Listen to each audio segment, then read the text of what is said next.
Hello HEMA friends and welcome to another Q&A video. Remember that if you want me to answer your questions, just drop your questions in the comment section of this video and I will answer them in the next video. That said, let's start with the first question of the day.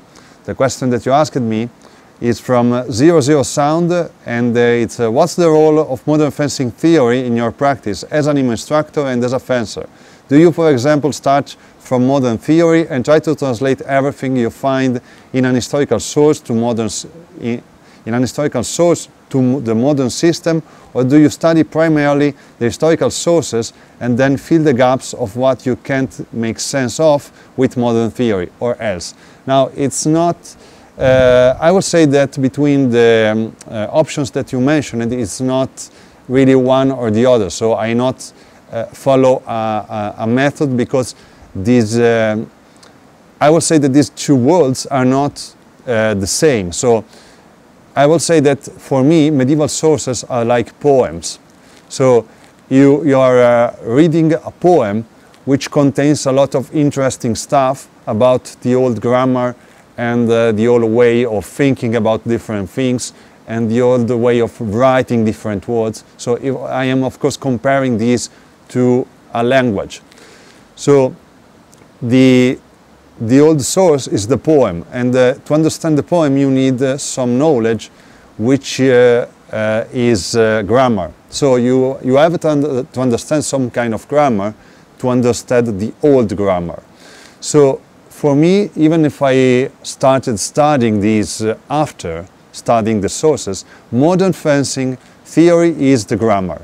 It contains sometimes things that you can't understand easily from medieval sources, in my case, which, for example, tactics is one of these things. It's far more easier to understand tactics while studying modern fencing instead of historical fencing.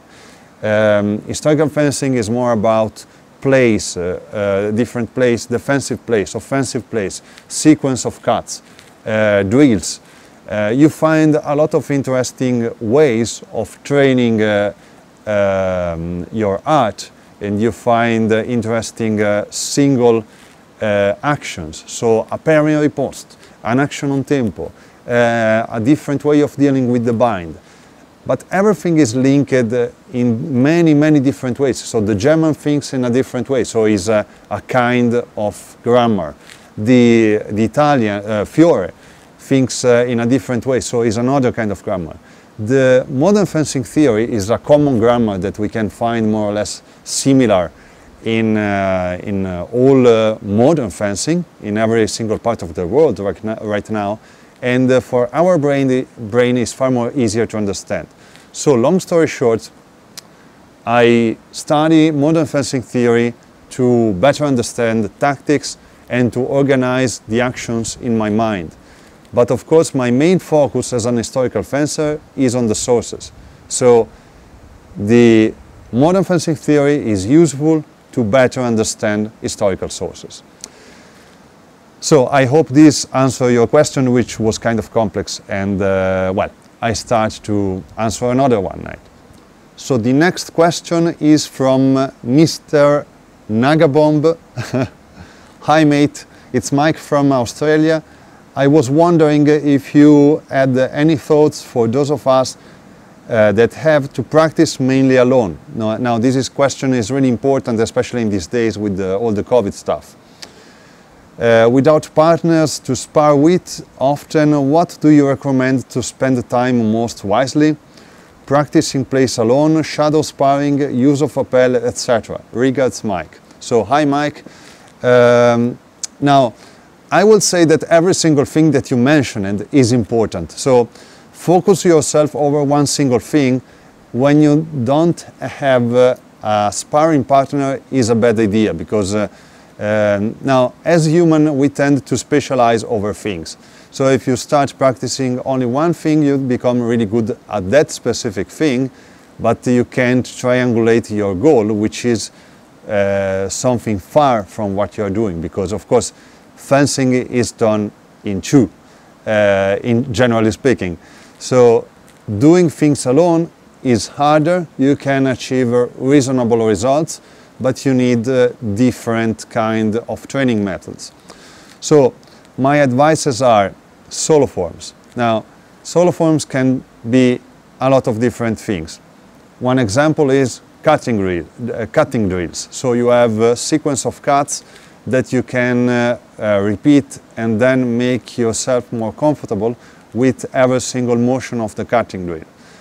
Then the same solo form can be, let's say, a solo representation of an action, so a parry and riposte. So it's not a cutting drill, it's a parry and riposte just done as a solo action. To do these kind of things in a good way, you need either to have someone which advises you which kind of action you should practice, and of course you can watch my videos sometimes for this kind of advices, or either you should have your own habits, your own action that you already made functioning in one of your sparring that you can train by yourself, so you can replicate something that you already know. This is really important because solo form is extremely useful if you know already that kind of action. So it's useful to train it when you don't have the partner to train it. That's the whole idea of katas, for example, in karate, or at least it was. Now it's different. Anyway, solo forms can be all these kind of things. Now the PEL.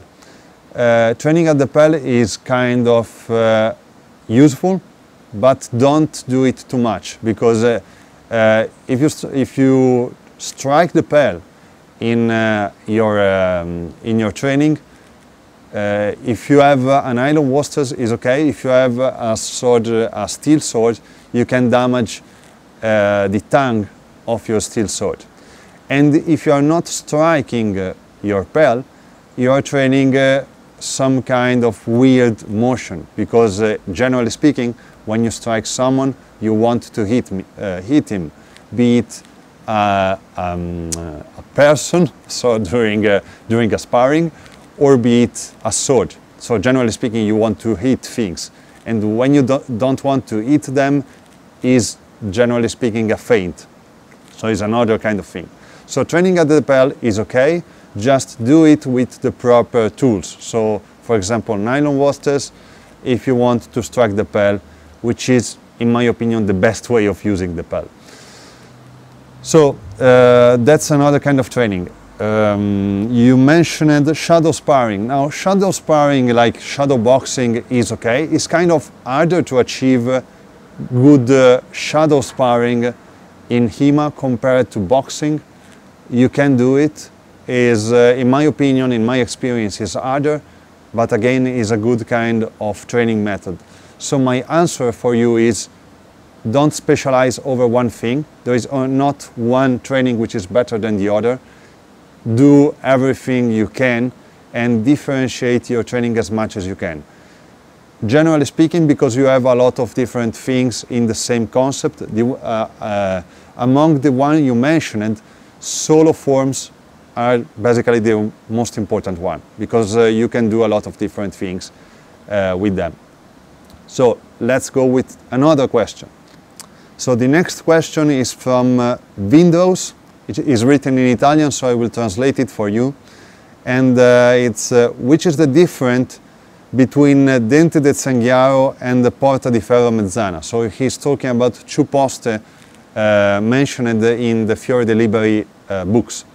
So Dente del Zanghiaro and Porta di Ferro Mezzana are quite similar, but one, Dente del Zanghiaro, is on the left side of the body, while Porta di Ferro Mezzana is perfectly in the center.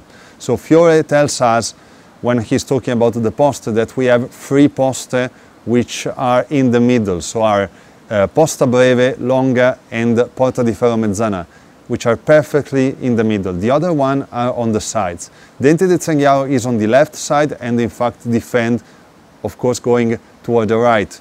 Generally speaking, the common interpretation is, and is also my one, with the false edge, so defending with a parry with the false edge toward the right.